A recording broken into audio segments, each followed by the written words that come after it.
Okay, All right. welcome. Cool. Welcome, everyone. Yeah. Thank you very much for joining us today for our June 30th panel discussion on the cost, benefits, and challenges of organic production in the northern Colorado region. Our panelists this evening are local producers, Lucy Womack of Hazel Dell Mushroom, Katie Slota of Native Hill Farm, and Dennis Lacerte of Belafonte Farm. And I just see our door about to open. I'm going to introduce our panelists and then talk about the panel, and then we will have some questions. And at the end, we should have time for some questions from the audience. So starting all the way on my left with Lucy Womack, she is the co-owner of Hazel Dell Mushrooms in Fort Collins, where she and her husband Jared grow gourmet organic mushrooms for our community.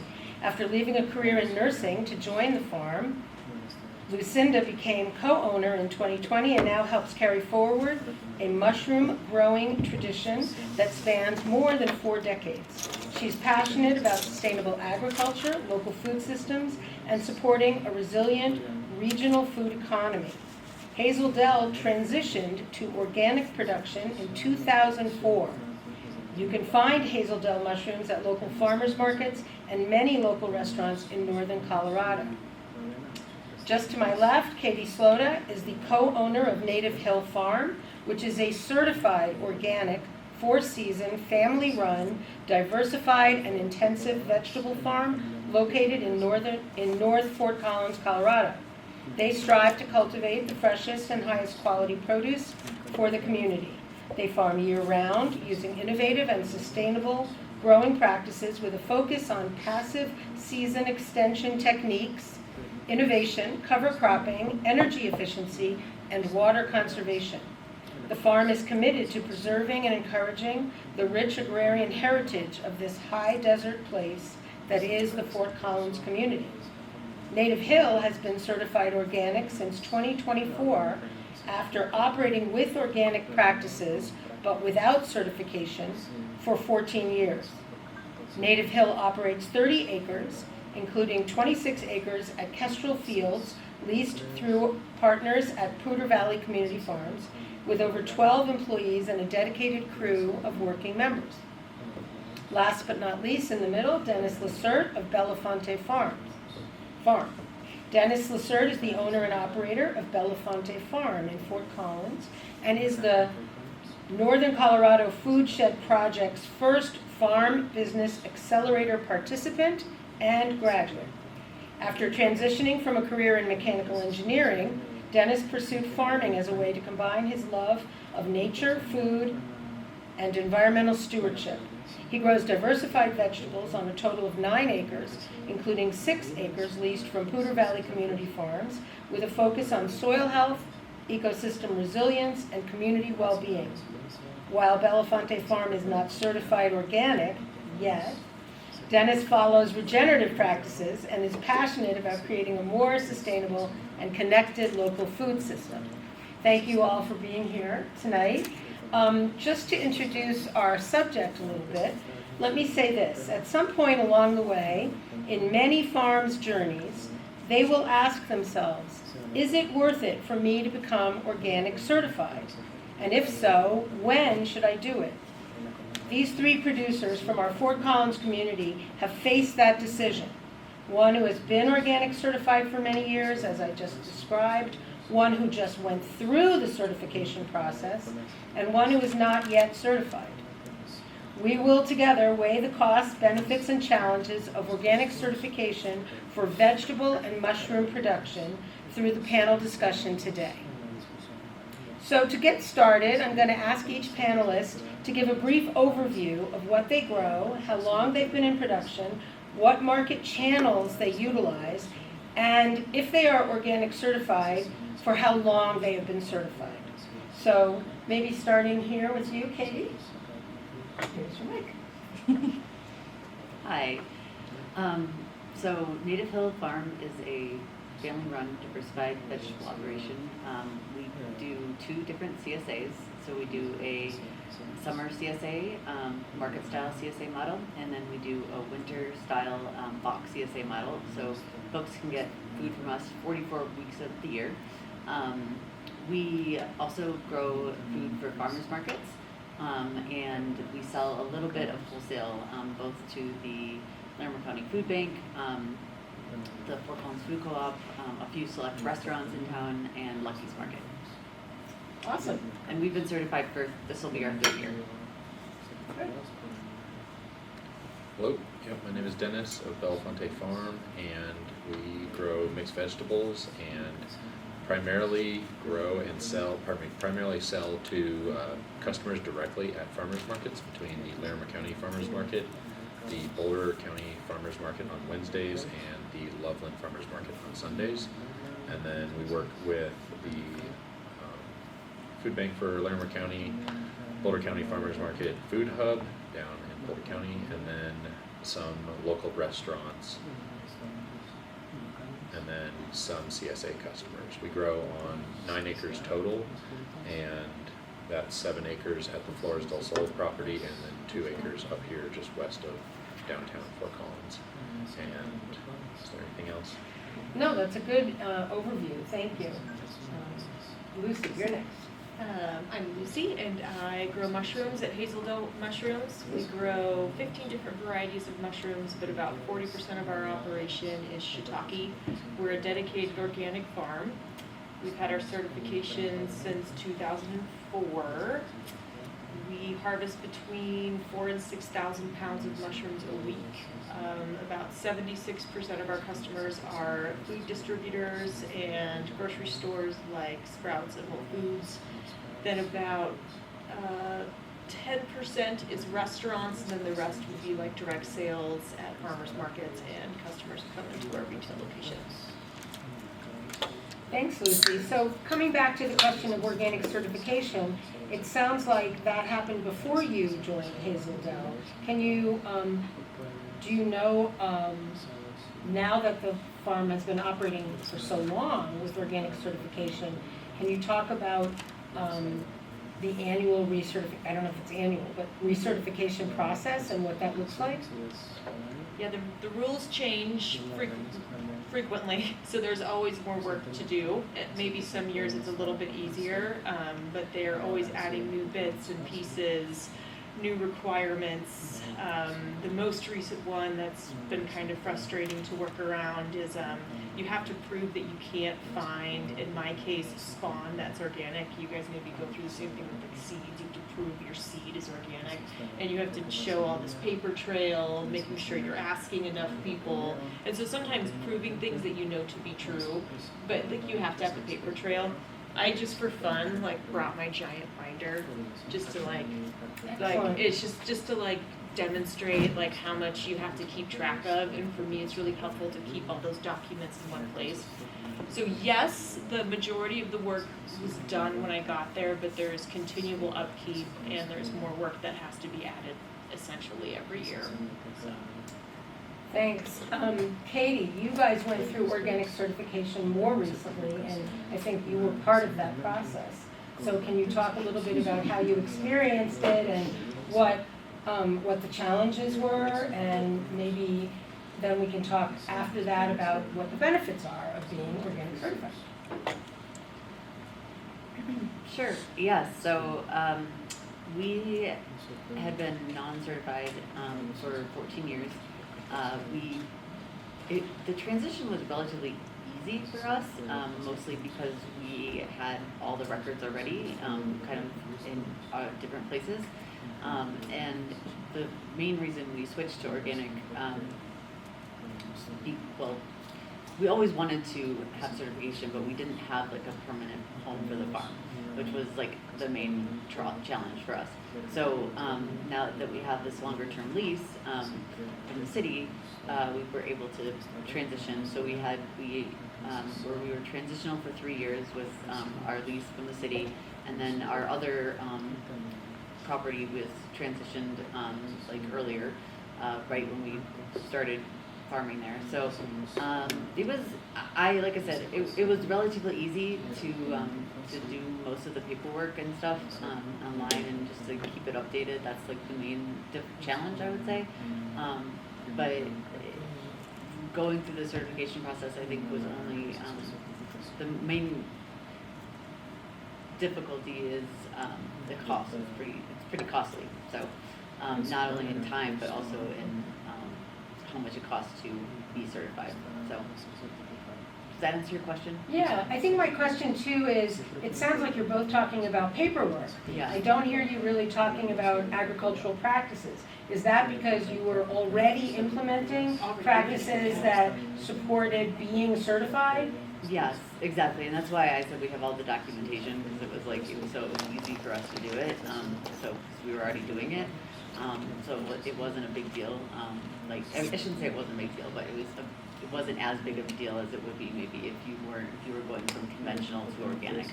But going from non-certified organic to organic certification was not too challenging for us as a farm. Great. Maybe Dennis, you could tell us about where you are on the journey as you think about agricultural practices that you're implementing on the property that you're working. I'm not perfectly familiar with all of the guidelines to become certified organic, but I also feel like I have been keeping records sufficient so that a transition to organic would be fairly easy. It is something that I've considered, and similar to Katie, it seems like when you don't own the place, when you're just leasing, you kind of have a hesitation. That has always been probably the highest reason for me to not want to be certified yet. It's just that I don't own either location that I'm from. This question is for all of you. If someone was watching this video who is either a beginning farmer or is taking over a conventional farm and they don't really know the challenge of the journey, what would you say are some things that you wish you knew when you started beginning to think about becoming certified or beginning to think about implementing different kinds of practices? That is a very hard question, I think, for me, because when we started the farm, we were kind of dedicated to the organic growing practices already. So I think that somebody who is going to transition from conventional to organic would have to learn a lot about how to do things differently. So I think that it might behoove them to go work or see another operation that does things differently, like that is an organically certified farm in their field of farming. So if they were livestock, or if they were vegetables, or if they were mycelia. It works, yeah. Yes. So I think that would be my advice, is to definitely visit another farm or become an intern or work on another farm that has those practices in place. Cool. Any advice for newbies? So like the paperwork thing, I know like you don't want to hear that, but like No, I do. Part of the reason, so organic is designed for fruits and vegetables, and it's trying to explain the mushrooms in a way that fits all these parameters. It really doesn't work. So you have to like do a lot of educating your inspectors, teaching them how mushrooms grow, how to fit everything in their boxes. It's very difficult. So it is really time consuming. So I do want to say, like, I know, and maybe we're like the wrong people, because it sounds like we all use like regenerative practices and we're already doing our best to like be good stewards. So if you are coming from that would be like a different kind of conversation coming from those specifically. But yeah, like you said, making sure you're seeing other farms, seeing how they're done.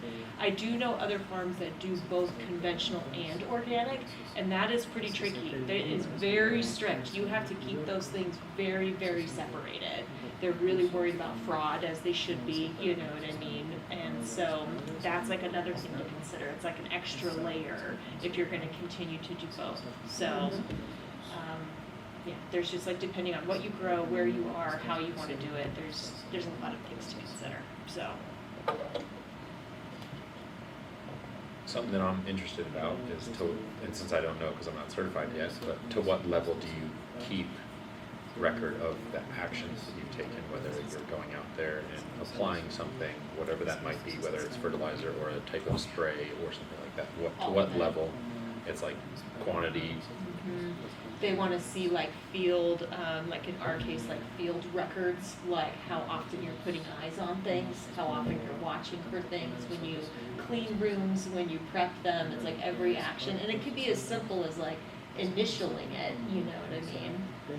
But yeah, all of that needs to be, and that's like this giant book I have, because like everything has to be written down and recorded. And they're nitpicky. So something like that book is essentially pages on pages of this is the procedure and here I am going back in and Yeah, you have to have all initialing your and dating. SOPs, yeah, and then like initial and date everything, and everything you use in every receipt and in every incoming like substrate component. And I think it's easy. But are you an organized person? Like you're a mechanical Very engineer. organized person, yeah. It might not be a book like that, it'll You're- probably be you're a probably electronic fine. spreadsheet, but does that differ at all for you, Katie? Yeah, I definitely, everything we do is electronic, so it's much easier, so. And we've developed a system, and it's not, like I said, it's not too tricky when you have everything sort of like where you need it, you know, you don't have to keep track, like, you have your electronic sales data, you have your like, you know, your farm map, and like, you can make your farm map into like, also like your application map and things like that, so it's like, it's very easy to kind of, and depending on how you set up your spreadsheets, but it's not, it's definitely doable, and, you know, we just kind of keep track as we go along, you know, with what's the date, you know, when did we apply this, like, and you just, and I haven't found it too arduous. I think the traceback part of the system is hard for us because, we don't sell a lot of wholesale, and so finding a crop that is like, that we sell a lot of wholesale of, because you can't do the same crop every year. That's like the piece of it that is like the most like head banging to me because like I'm like, okay, we sold like how many, you know, how many bins of carrots did we sell, like, and when, you know, when did we sell them and who did we sell them to, and like that's challenging, just because like I said, we don't do it, and it has to be like a wholesale account, so that makes it more challenging. But. Tracebacks for us have been hard too, but because like some of our crops are rolling every like 6 weeks, so it's not like a one field of this thing gets like harvested. It's like a small room, and I have 52 of those rooms that are continually, and they each have their own assigned lot number. And organic is very concerned with weights, and it's because of the fraud. They want to make sure that it's easier, I think, when you're dedicated organic, but they're very concerned about me, I don't know, buying mushrooms from somebody else, I guess, and throwing them in an organic bin. But it's hard because, like, again, understanding how our crops grow, because mushrooms have so much water, they instantly start losing that as soon as you harvest them, and so the weights don't always add up, and so we have, on any given day, 50 different lot numbers that have to be tracked. So that's challenging. So having electronic record keeping, but then if you have 24 employees like we do that are out there harvesting, everybody has to do things the same way. It can be really tricky. Speaking of that, we heard last week that organic certification isn't just like a test, that it's a process. And you mentioned how important it was to educate the certifier. And I'm wondering, for this recertification process, are you using the same certifiers, and is the education process having to start from ground zero every year, or is there some learning happening? Same certifier but different inspectors. Different inspectors each year. And is that a requirement of the certifying company so that there isn't a relationship being built up? Sorry. I don't know if it's a requirement, but they like Or best practices? They or- turn over a lot too.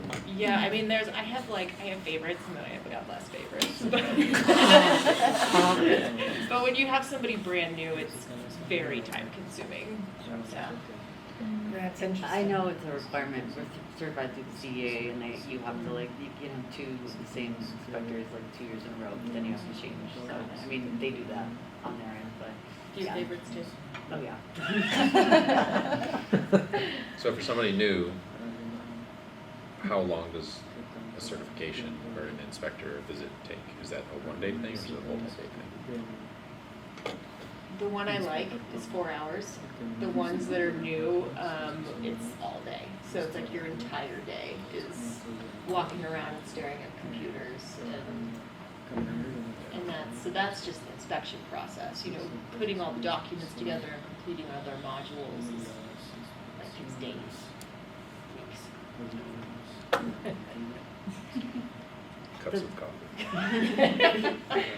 The modules, I think, are pretty, once you have them in place, they're pretty easy to like keep up with. I think CDA has gotten a lot more rigid as to like reviewing all of the different inputs and stuff, and have required more information than they used to. But I think that as far as the inspection process, I usually budget 3 to 4 hours, sometimes 6. It's definitely not my favorite day of the year, but it's mostly because people talk to you kind of funnily, or is that even a word? I don't know, but you know, I had an employee come in, and this is just an anecdote, and he was like, hey, don't talk to my boss that way. Because they're very like rigid and like, you know, not trying to, they want to put kind of a wall between you and themselves. So anyway, but I think it's worth it in the end, and maybe we should talk about that too at some point. Yeah, well, I think this would be a good moment. We've talked a little bit about the challenges, both of becoming certified initially and then maintaining certification. But obviously, it's been worth it to you, or, you know, talk a little bit maybe about the benefits of certification, and perhaps talk about how you communicate both your growing practices and the fact of being certified and why that's important to your customers. You guys, you're certified. So 76% of my customers are large food distributors and grocery stores. So organic certification is very important to us because Whole Foods and Sprouts needs that piece of paper that says I'm organic certified. It's 100% worth it to me. You know, they're very good customers. They're a large part of our business. When I work one-on-one with customers, so a lot of my restaurants that we have great relationships with, our customers at farmers markets, they know, it's like they just want to know their farmer, and they trust us, and they know that we're doing the right thing and that we are good stewards of the earth. And so I feel like it depends on who your customer base is. So for like, if you're strictly dealing with those kind of customers, you might not need it. You can just say that you follow these practices. For us, we absolutely 100% need it. It's just a very important part of our business model. What premium does it get you for your mushrooms above? So that's a great question, but I don't grow conventional. We're like dedicated organic. Like what just so like really comparing prices at the The grocery wholesalers store. never tell you when, the wholesalers you work with don't. No. I mean, they might. Maybe I'll try to ask. I've got some that I have good relationships with. I could ask. But it definitely, they want organic. So for you, it's not a benefit, it's a securing the contract. Yeah, but it's also the benefit. You know what I mean? Like I said, I would be doing it this way I mean, even if I let me didn't need rephrase, it. it's not the price benefit, Yes, gotcha. it's the volume benefit Yeah, of it's securing not the contract. necessarily, it's, yeah, I think that's probably a good way to phrase it, you know. Mushrooms are different than I think vegetables or fruits though, in how we approach these things. But yes, it's really important for us to keep these customers happy because that's how everyone gets paid. I think for us, since we do so little wholesale, it was definitely like a customer relations thing. You know, I would go to the farmers market, and I don't go to farmers markets very often anymore, but you know, every once in a while I would go and get asked, "Are you guys organic?" And then it's like a whole conversation, and in a lot of it's like, you know, I'm trying to bring in new customers, and sometimes it's not a conversation. Sometimes people just walk away when you say no. Really? Yeah. So I mean, I think that was one reason. There's been a lot of organic fraud that has been happening in this community where people are using the word organic, and that was really frustrating to us. And so we decided, we were like, well, and we didn't want to go that route, and that's just legally. So we said, I think we're ready. We can do this. So a lot of it is marketing and like having a business edge, you know what I mean, and not being able to just tell people, yes, we're organic. It's no big deal. Like, we're certified, and it kind of puts an end to the conversation, and we can advertise it, and it gives us a competitive edge. So I think that's the main reason that we got certified, is because I think bringing in new customers and also just trying to elevate the community a little bit more to the fact that, like, even if someone says something's organically grown, doesn't mean that they're following those practices. Dennis, maybe you could talk a little bit about the communication you have with customers who come to your stand at the farmer's market and ask about your practices and how you explain what you're doing. Yeah, a fair amount of customers will ask if we are organic, and I have to then say we farm organically, but we are not certified organic. And then they want to know more, so then I'll tell them about practices, whether that's the fact that we bring in organic compost, or we make our own compost, or that anything that we apply is OMRI approved, kind of a spray, or if we are using types of fertilizer, it's also organic approved. And there's probably nitty gritty that I'm not super up to speed with because I have not certified organic, so there's maybe some guidelines that I'm not necessarily following, like taking perfect record of when things may be applied or how much, but for the most part, talking to the customer and having them understand that we are using cover crops and local organic certified compost is to the level that they're interested in. So you haven't seen people saying, oh, you're not certified, and then just saying, oh, I'm going to go down the road to the certified folks.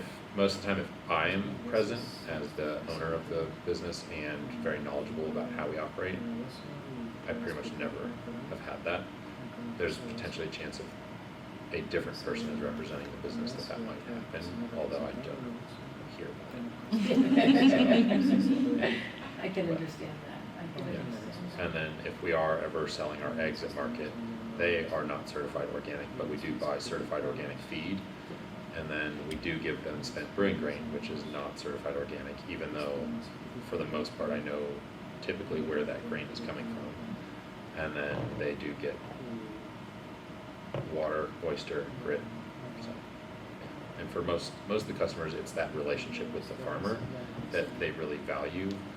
And then I do feel like when you're not present, then that label is a good sit-in that holds that value if they aren't able to ask the questions of the farmer directly.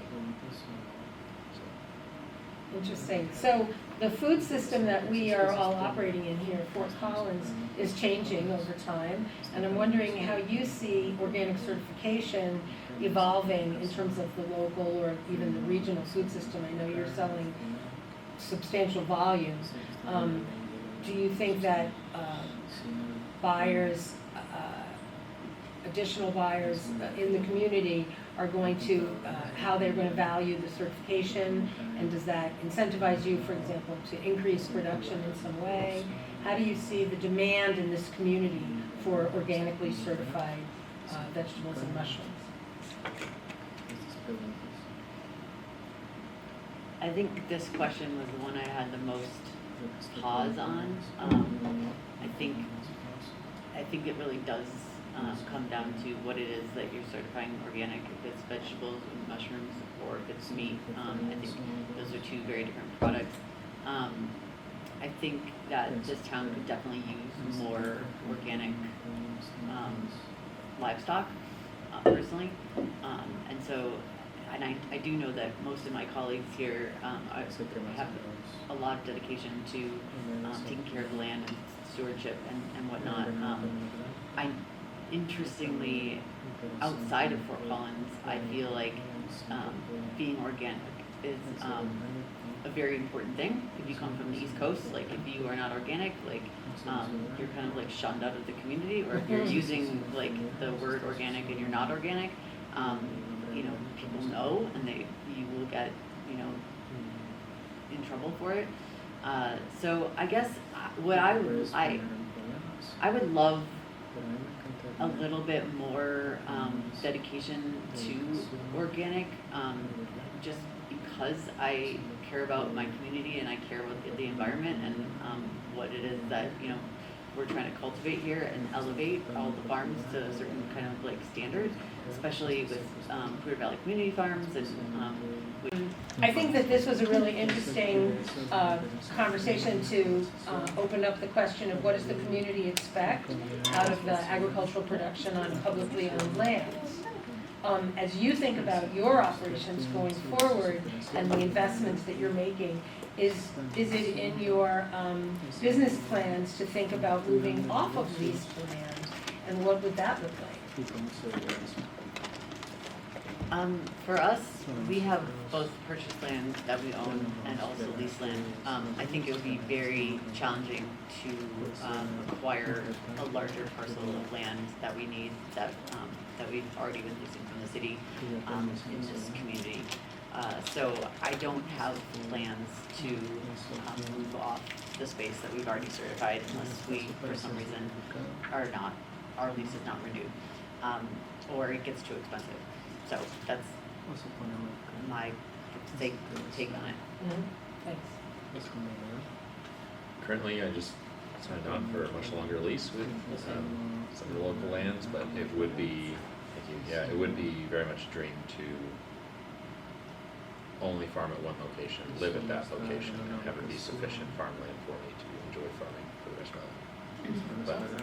But that's also turning into much more of a pipe dream in this state. Do you own the land that you guys operate on? We own the land that we operate on, so that makes things Yeah. For sure. Well, most of the mushrooms are like in buildings too, Yeah. I have to have like all these environmental controls and everything set up, so it'd be very difficult to like To do it on a lease. It'd be very Right. hard to do on a lease. Yeah, it would be very hard. What do you think is missing in our community in terms of support for organic production? Sometimes I feel like in our community it's just a consumer decision. It's a cultural consumer decision, and some people really want it, and I'd say they're on the side of the few. And then I think there's a lot of people who know and they're okay with conventional and organic. And then I would say there's a handful of people that they're just give me the least expensive option, which is typically a conventional option. But I feel like we do not have nearly as high a demand as other counties or states. And that's just a cultural decision. Well, cost is a real driver though, people have a hard time affording like fresh fruits and vegetables and mushrooms. So like what if there was like assistance with like, our organic certification every year costs just under $3,000 to do every year. So if you're like a smaller operation, that gets really expensive. So like maybe if there was like some financial assistance for, maybe that would help. There is /was/is the organic cost sharing plan. So You can have it, you can't. yeah, but it's there sometimes. So you guys have given really great answers both on the supply side and on the demand side. So I wonder if we can't, we can try to influence both, but if we were thinking at the community level, what might be helpful to increase the demand side in our community? For example, whether it's a grower co-op that more people are aware of, or some other kind of collective approach to creating demand for locally grown produce. Are there examples that you're aware of in other communities, for example, when we think about either within Colorado or outside, where we know that institutions have evolved or emerged, I should say, to help educate the public and help increase demand and also help make locally grown fresh produce available more easily in different places? Having been in the scene for a few years, I would probably say that we are not reaching our full potential as a county, especially with just one farmers market in the, in downtown. I think that a lot of customers that might shop at a farmers market or buy, organically grown local produce that's just not available to them in their neighborhoods and whatnot. And so I do think that there is a lot of room for growth as a community. I do think that over time, since we started in 2009, there has been a tremendous increase in new people moving to Fort Collins and demanding a higher standard for and just more demand for produce in general, which is awesome. But we do need to do more, and potentially that could be something that PVCF or the Food Shed project could elevate, the demand for locally grown food and have it be sort of like the normal in this town. But I think we have a very subdivided region specific area here, so I think there's a lot of work to do down south, and we could definitely have another different farmers market that educates people a little bit more about locally grown organic food. South Fort Collins. Like a producer-only market, is that what you're Yeah, talking another about? Yeah. producer-only market. Because there's a lot of like little markets, but people don't really know the differences between them. They wonder why I'm not at all these like little ones, but it's like there's a lot of resale happening, the standards are different, there's no control. Yeah. So I agree with you there. I think like educating people on like what producer-only markets look like and having more of those. Start another one. Yeah, I don't think that it's clear at all that the Larimer County Farmers Market is a producer-only market versus some of the other farmers markets in the community. That's our biggest slogan, Lydia. Is It it? is. Okay, sorry. Clear to the people that go there, like, the That is our vendors. biggest slogan. Yeah. Well, I go there. I go there. No, I mean the vendors. It's very Yeah. clear to the vendors. It's clear to the vendors. Yeah. That is our biggest slogan. Yeah. Well, what should I be asking you that I haven't asked you when you give advice to producers who are thinking about organic production or regenerative production? Maybe that's a preliminary question, is this regenerative organic distinction, how you feel about it, how you handle it? I would say that organic standards are so maybe back up. Regenerative standards they haven't necessarily been established, I would say. So the word seems a little bit nebulous to me. On the other side of the coin, I do think that we've missed the mark on organic certification a little bit because people have an idea that organic is like you don't spray anything on your produce, you don't apply any fertilizers, you don't do anything, and I think we need to re-educate people a little bit on what organic really means, and that means soil stewardship, personally.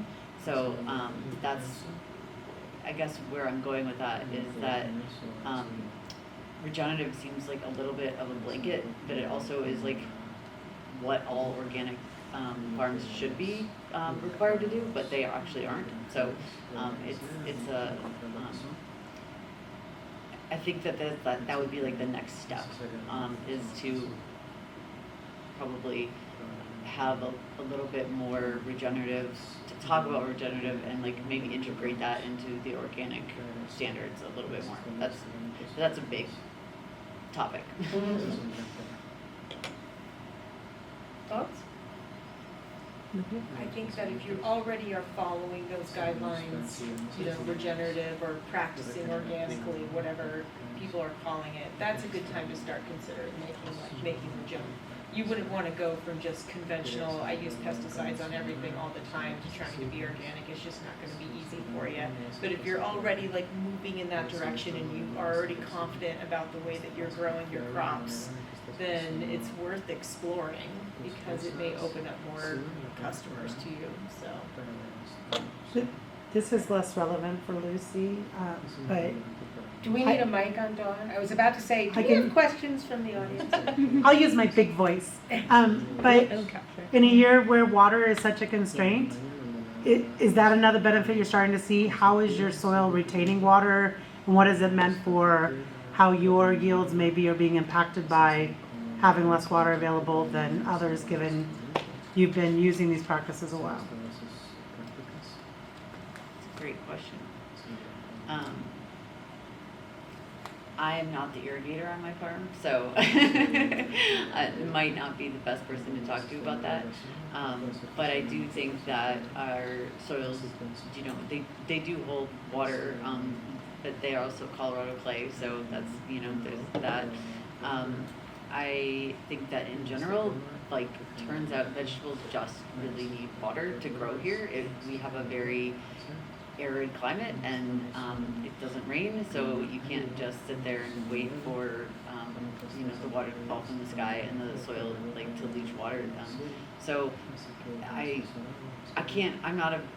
don't think I have a very good answer to your question, unfortunately, because it just seems like the more water you put on, the better, honestly, here in Fort Collins. I've been striving to have a much higher organic matter soil, and I do feel like when that is mixed thoroughly with the Colorado clay, you end up having this really fertile, water-holding, capable soil. So I do feel like in a year like this, it is helpful, but still the arid nature, that top part of that root zone still dries out, and you still have to water frequently enough. But there might be a significant buffer being more in the direction of organic, with more organic matter incorporated in the soil profile that is helping my farm. Thanks for that question. That also brings up the question of soil testing. Have you used soil testing for diagnosis of issues on the farm? Do you have an opinion about soil testing? Yes, we use soil testing all the time. I don't know if it's as relevant to organic agriculture because they don't require it. So, but it's a great tool for us to make sure that we're maintaining or increasing our organic matter all the time. And also our, you know, micronutrients and things like that, and just being able to see the changes that are happening along our soil. So yeah, we definitely do that. Cool. I definitely use soil sampling, and I do it pretty infrequently, but I am about to start doing it much more. So I'm creating an actual plan around sampling the soil so that I can monitor much closer.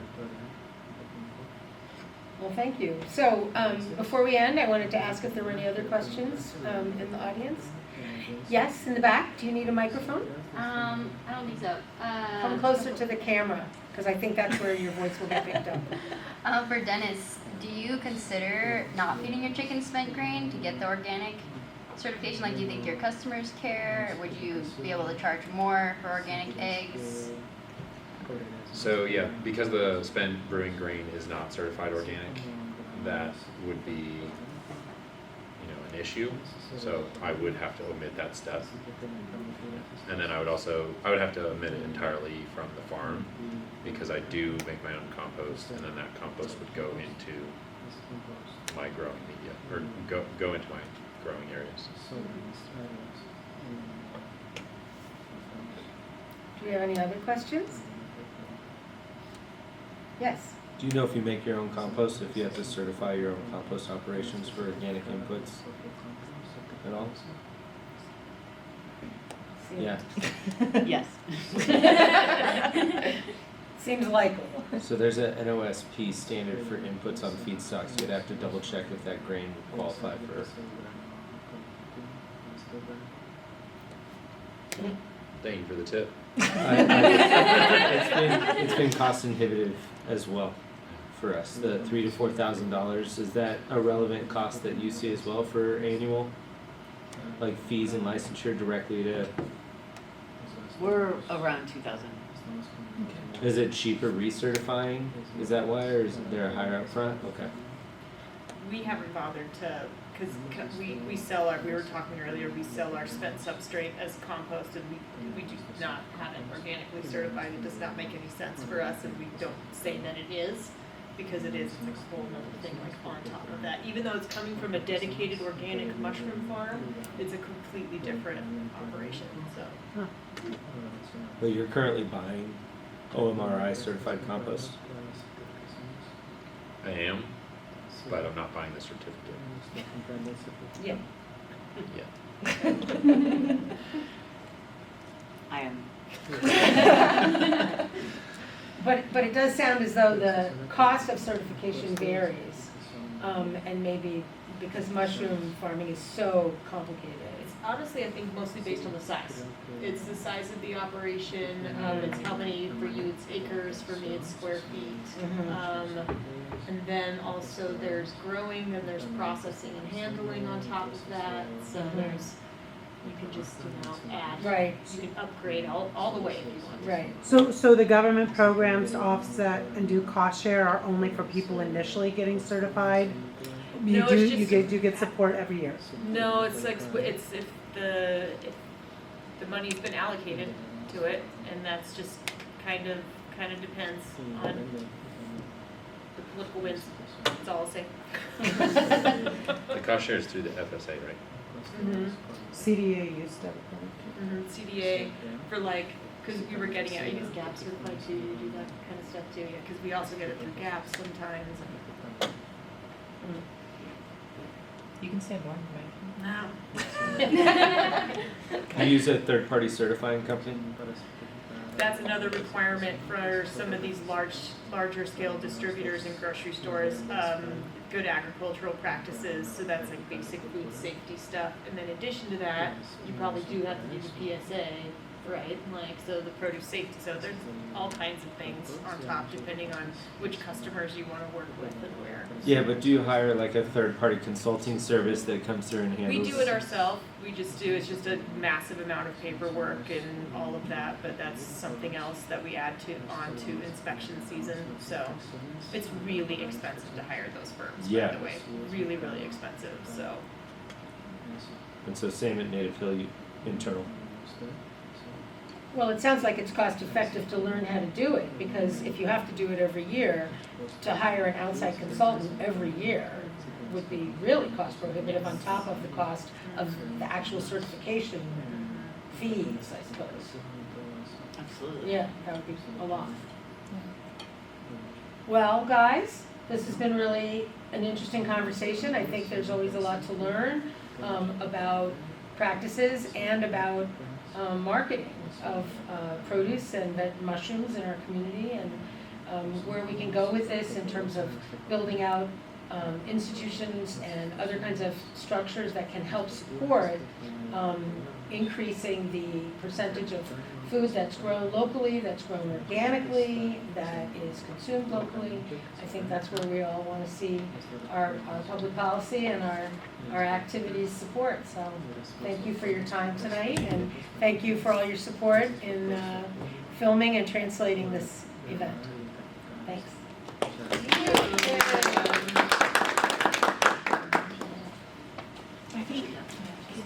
Yeah, just push that because you're like Yeah, your favorite inspector. Yeah, the only